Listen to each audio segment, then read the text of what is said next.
اور جو مال یتیم کھاتا ہے یا قبضہ کرتا ہے یا ہتھیاتا ہے، اور آج اتنا زیادہ یہ معاملات ہیں، وہ بندہ موت سے پہلے عجیب و غریب بیماریوں میں مر کے جاتا ہے۔ میں نے ایسے بڑے لوگوں کو یوں سامنے دیکھا ہے، میرے پاس لوگ آتے ہیں روتے ہیں ہمارے مال پہ قبضہ کر لیا، اور آپ حیران ہوں گے جس بندے نے زمینوں پہ یتیموں کی، گھروں پہ، بینک بیلنس پہ قبضہ کیا، وہ بندے آج دنیا میں نشان عبرت بنے ہیں یا بن کے چلے گئے ہیں۔ ایسے ایسے مرض ان کو لگے ہیں کہ بندہ کانوں کو ہاتھ لگاتا ہے۔ میں اگر آپ کو نام لے کے بتانا بھی شروع کروں تو بڑی ایک فہرست آ جائے گی، لیکن وہ پردہ ہوتی ہے باتیں۔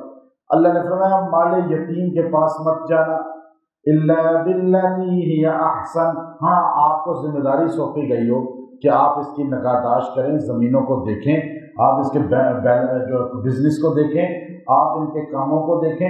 ہاں، آپ ان کے نگران تو بن سکتے ہیں، لیکن وہ بھی احسن طریقے سے۔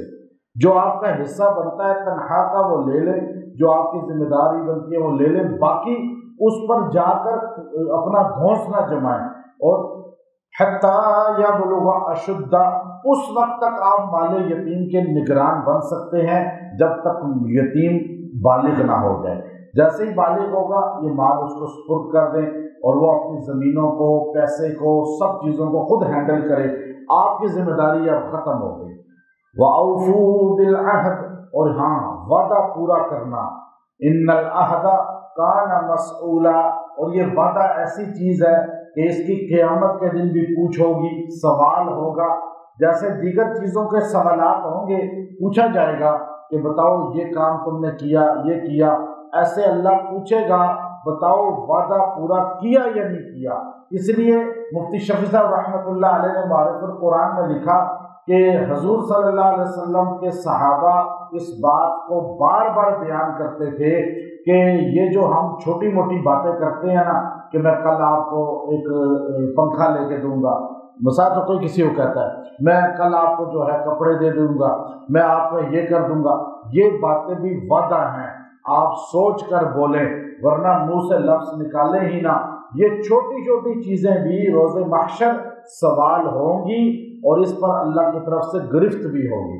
اور پھر فرمایا آگے وَأَوْفُوا الْكَيْلَ، اور اذا قلتم، اور ناپ پورا کرو، پورا پورا ناپ دو، چاہے زمینیں تم دیتے ہو کسی کو ناپ کر، چاہے کسی کو کوئی اور چیز ناپ کے دیتے ہو، یا کپڑا ناپ کے دیتے ہو، یا فرمایا اذا قلتم، جب تم اس کی پیمائش کرتے ہو تو پورا پورا ناپ کرو۔ وزنوا بالقسطاس، اور اپنا وزن بھی پورا کرو، جب سبزی، ٹماٹر، پیاز اور پھل یا چینی، آٹا، دیگر چیزیں تم تولتے ہو، اس کو بھی المستقیم، صحیح طریقہ سے۔ اور یہ آج ہمارے مسلمان، کافروں کی بات میں نہیں کرتا ہے، وہ تو پھر بھی اپنے معاملات میں آج کل بہت اچھے چل رہے ہیں، اللہ ان کو ہدایت دے دے تو بڑے پکے مومن بن جائیں گے، صرف کلمے کی ان کی کمی ہے۔ ورنہ یہ بڑے بڑے سٹوروں پہ آپ چلے جائیں نا، آپ جا کے کلو چینی پڑی ہے، کلو نمک پڑا ہے، چھوٹی چھوٹی چیزیں آپ دیکھ لیں، یا آپ دالیں پڑی ہیں، آپ ان کا صحیح وزن کریں تو آپ کو 50 گرام ساری کم نظر آئیں گے۔ یہ بڑے بڑے سٹور میں کئی بار نوٹ کیا، خود جب میں نے اس کو دیکھا، ٹائم نہیں، میں تو شاپنگ کرتا ہی نہیں، بہت مشکل ہوتی ہے، جو گیا ہی ایک بار 2 بار گیا ہوں گا کبھی شاید زندگی میں، لیکن میں نے ایک بار خود جا کے چیک کیا کہ یہ بڑے بڑے ہمارے جو سٹور ہیں، میں نام کس کس کے لوں، یہ آپ ان کی چینی دیکھیں، انہوں نے کہا کہ KG ہے، لیکن اندر 30 گرام کم ہوگی۔ آپ ان کا دالیں یہ KG ہیں، لیکن اندر سے 40-50 کچھ نہ کوئی ڈنڈی مارتے ہیں وہ، پھر یہاں سے ڈنڈی الگ مارتے ہیں، کاؤنٹر پہ جاؤ نا آپ بل بنانے کے لیے، وہاں جلدی مار کے نا انگلیاں، تو وہ آپ بیو پھڑا نکالیں گے نا، تو اب آپ شرمندگی میں کہ میں کیا چیک کروں یہاں پہ، یہ لوگ کہیں گے یہ پینڈو آدمی ہے کوئی، مطلب لوگ یہ، حالانکہ پینڈو کی بات نہیں ہے، یہ اصول کی بات ہے، آپ وہیں پہ ہر چیز کو چیک کریں۔ میں آپ کو دعوے سے کہتا ہوں کہ آپ جب وہاں چیک کریں گے نا کھڑے ہو کے، تو آپ کو 2 چیزیں فالتو نظر آئیں گی بیچ میں، یہ ہے ڈنڈی مارنا، یہ یہاں اللہ بیان کر رہا ہے۔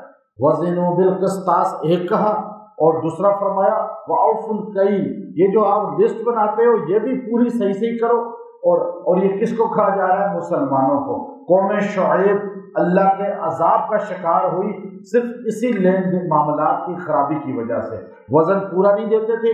آج ملک کی معیشت کیسے ٹھیک ہو، آج ہمارے حالات کیسے ٹھیک ہوں کہ ہمارا چھوٹی دکان والا بھی جو سبزی والا فروٹ والا ریڑھی لگا رہا ہے وہ بھی 2 نمبری کر رہا ہے۔ ہمارے بڑے بڑے سٹوروں والے اسی طرح دن میں کہتے ہیں جی ہم نے ایک سٹور کا مالک میرے پاس آیا، اس کا بہت بڑی برانڈ ہے، سٹور ہے، تو مجھے کہنا تھا میری برانچز ہیں پورے پاکستان میں، تو میں نے اس کو کہا جی آپ کے سٹوروں میں یہ کام ہو رہا ہے؟ وہ کہتا ہے جی میں آپ کو حلفاً کہتا ہوں مجھے تو پتہ نہیں، ہمارے مینیجر اکاؤنٹنٹ جو ہے وہ یہ سارے مل کے کام کرتے ہیں اکثر، لیکن ہمیں اطلاع نہیں ہوتی۔ وہ دن کی دہاڑی لگاتے ہیں 30,000 40,000 کی اور آپس میں ڈیوائڈ کر لیتے ہیں۔ اب یہ کیسے بخشے جائیں گے اور کس سے جا کے معافی کروائیں گے؟ آپ 10 بندے گئے وہاں شاپنگ کرنے اور آپ کے انہوں نے 500 روپیہ مار لیا، تو آپ نہ ان کو کبھی ملیں گے نہ دنیا میں ملاقات ہوگی۔ اب وہ معافی کیسے کرائے گا؟ وہ استغفار پڑھتا رہے، حج کر لے، نہیں معاف ہوگا۔ وہ تبلیغ میں سال لگا لے، نہیں معاف ہوگا۔ وہ عمرہ کر لے، نہیں معاف ہوگا۔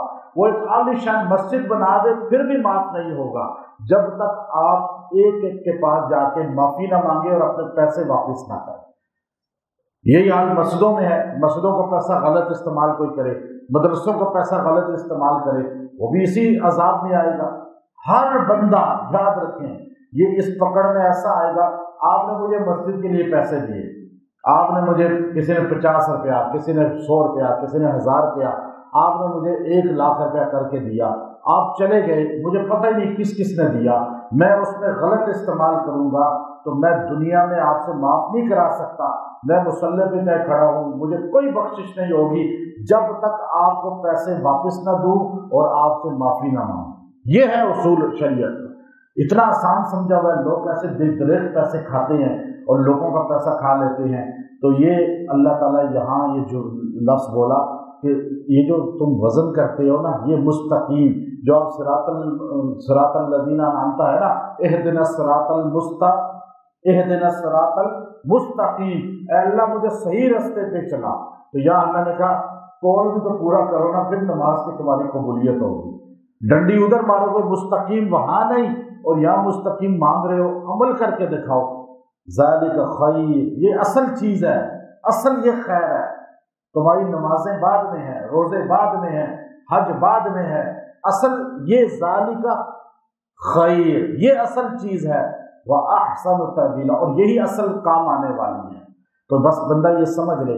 اب اگر آپ کسی سے معاملات کرتے، آپ خاص طور پہ جب شاپنگ کرنے جائیں نا، آپ کسی بھی دکان پہ، اسٹور پہ، تو آپ جب وہ بل بنا رہے ہوتے ہیں تو آپ یہ پڑھنا شروع کر دیا کریں، وَأَوْفُوا بِالْعَهْدِ إِنَّ الْعَهْدَ كَانَ مَسْئُولًا، وَأَوْفُوا بِالْعَهْدِ إِنَّ الْعَهْدَ كَانَ مَسْئُولًا، ڈیلنگ کریں تو پھر یہ پڑھتے رہیں۔ اگر آپ کی کوئی وعدہ پورا نہیں کر رہا اور آپ کے پیسے یا زمین کوئی چیز نہیں دے رہا، تو آپ اس کو روز 100 بار پڑھ کے دعا کریں، جب تک دے نہ دے اللہ تعالیٰ اس کو بے قرار کرے گا اور وہ وعدہ پورا کرے گا انشاءاللہ۔